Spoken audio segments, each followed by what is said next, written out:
Nachmund just keeps getting sweeter and sweeter. And with each new release, I get more and more excited about the new Chaos Space Marine team, Abaddon's Vanguard. I've always been a Chaos fanboy. One of my first main armies in Warhammer 40k was a Chaos Space Marine army, specifically the Death Guard, although this is before the nice revamp. Back in the day, I had to personally add boils and blisters to all of my Marines one by one, which is why so many of them remain unpainted. I was also a big fan of the Chaos Gods and Demons, in particular Nurgle. So the news that the Chaos Space Marines in Nachmund can align with specific Chaos Gods for me is very exciting.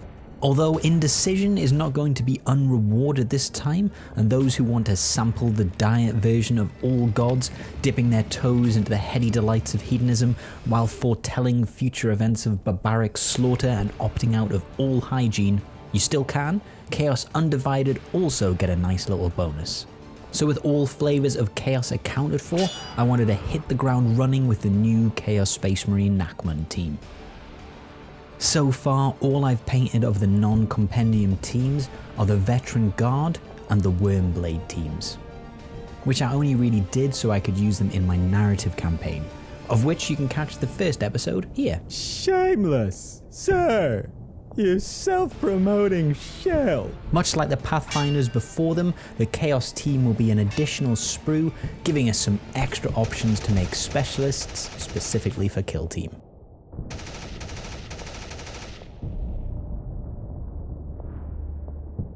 Thinking about the information that we had on hand, I decided to build one of each specialist we'd been shown.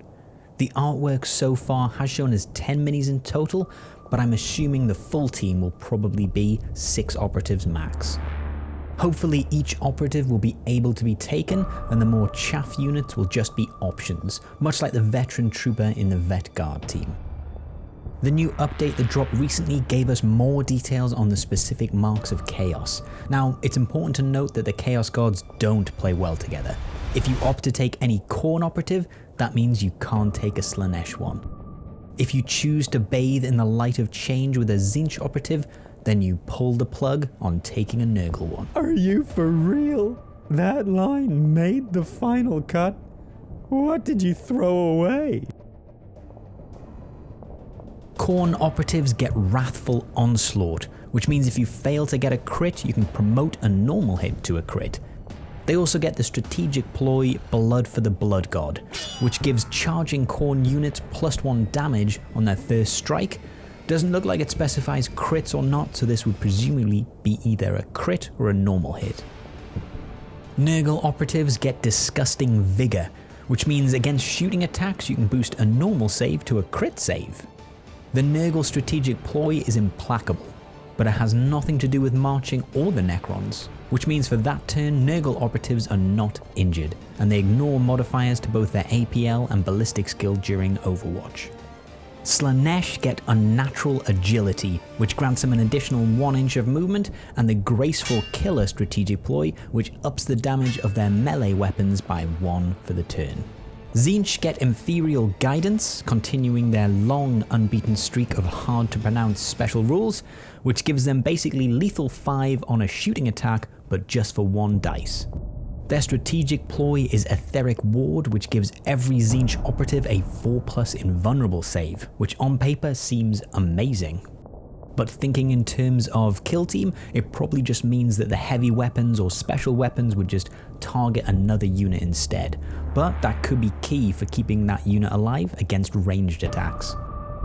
And as mentioned before, the Undivided still get a special rule. They get Vicious Reavers, which gives them 1 reroll in shooting and combat if their target is within hex or 6 inches of them. It's great to have this flexibility in their rules. Obviously, in terms of economic use of CP, it's better to take the same god, but it's great to have the option to mix and match the gods to a certain degree. With this in mind, I started constructing my team. The main focus for me was on the brand new specialists, and out of those, the Balefire Acolyte was my favourite. In the end, I decided to just make the 6 unique specialists, and when we get closer to the reveal date, I can furiously paint up a few extra operatives should I need to. I also decided to keep with the Legion scheme. I'd not painted Black Legion before, or at least not to completion, and I thought I should do Abaddon that solid. You did him a solid. A Niçoise, perhaps? A little Caesar? So with my models put together, it's time to start the painting. I guess I'd call myself a hobbyist first, but by no means a painter. My approach to painting has changed since I started doing battle reports though. My main aim now is to get models ready quickly while still aiming for a good looking miniature when filmed. So with that in mind, it started with a black primer. It started with a kiss. I then dry brushed or stippled on some darker navy or some blue mixed in with the same black. In this case I used Scale 75's Abyssal Blue. I focused these on the top edges of the armor, bits that would catch light, just so it had a little bit of variation and wasn't just a flat black. Looking to tackle this whilst my spirits were high, I mixed Retributor Gold in with some Lead Belcher Silver to get a muted gold colour, and I started working on the trim.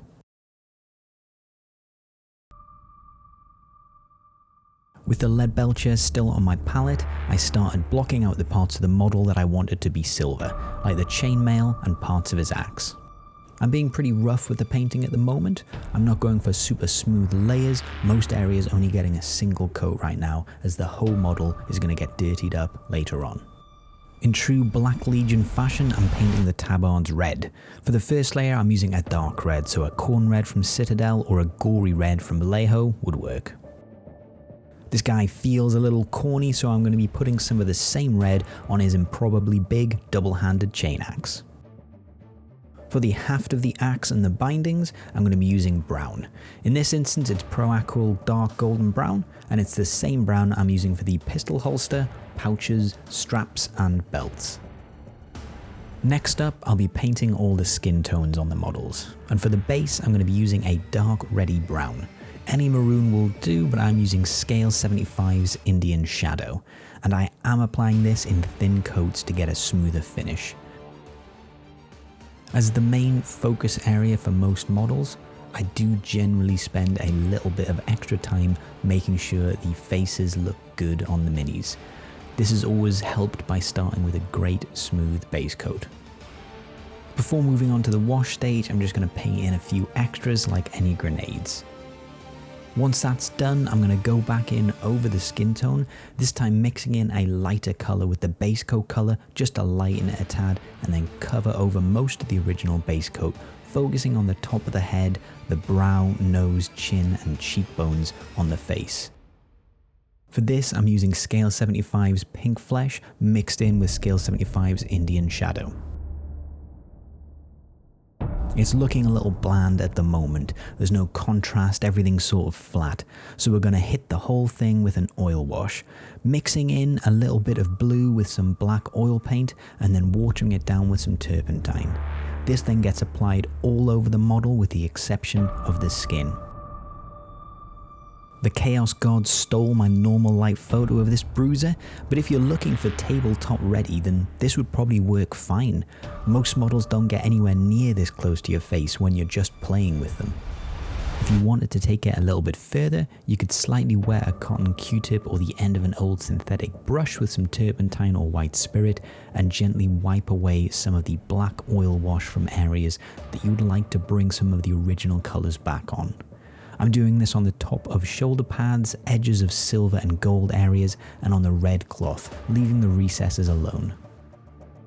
I'm then going back in with the pure pink flesh on the face again, focusing the highlights again on the brow, nose, chin and cheekbones.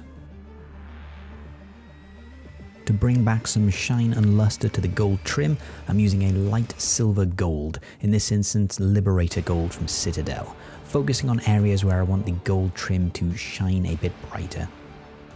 As a final highlight for the gold, I'm going to pick out a few points with a bright silver, in this case Stormhost silver, and also use this same colour to highlight the normal silver. Going for the classic red look, I'm using Evil Sun's red here to highlight the tabard and the Berserker's axe. trying to keep the layers here thin so that the finish is nice and smooth. I'm then mixing in an ivory with the original brown colour. In this case it is Ivory by Vallejo. I'm using this to highlight all of the brown on the model, so the axe haft, holster, belt and pouches. While it's on the palette, I'll also mix the same ivory in with my original grenade green and highlight the grenade. The same ivory again gets used to paint in our man's dentures before getting mixed in with the last flesh tone, Scale 75's Pink Flesh, to highlight the skin for a third time, again making sure to hit the main focus points. In classic G-Dub's red style, I then go back in with Wild Rider red to highlight the final red on the model's axe and tabard. And that's pretty much the end of the paint scheme. I did then paint the eyes, lining the socket first with a watered down black before going back in with the ivory and then dotting with a black paint and then adding a few more details. I then muddied up the model a little with some pigment powders, giving him a more veteran of the long war look. It's not a perfect result, but it was pretty easy to get 6 of these guys painted and completed in one evening, albeit a pretty long one. Anyway, I'm not really sure what this video was, and now it's over. But thanks so much for joining me, and I'll see you in the next one.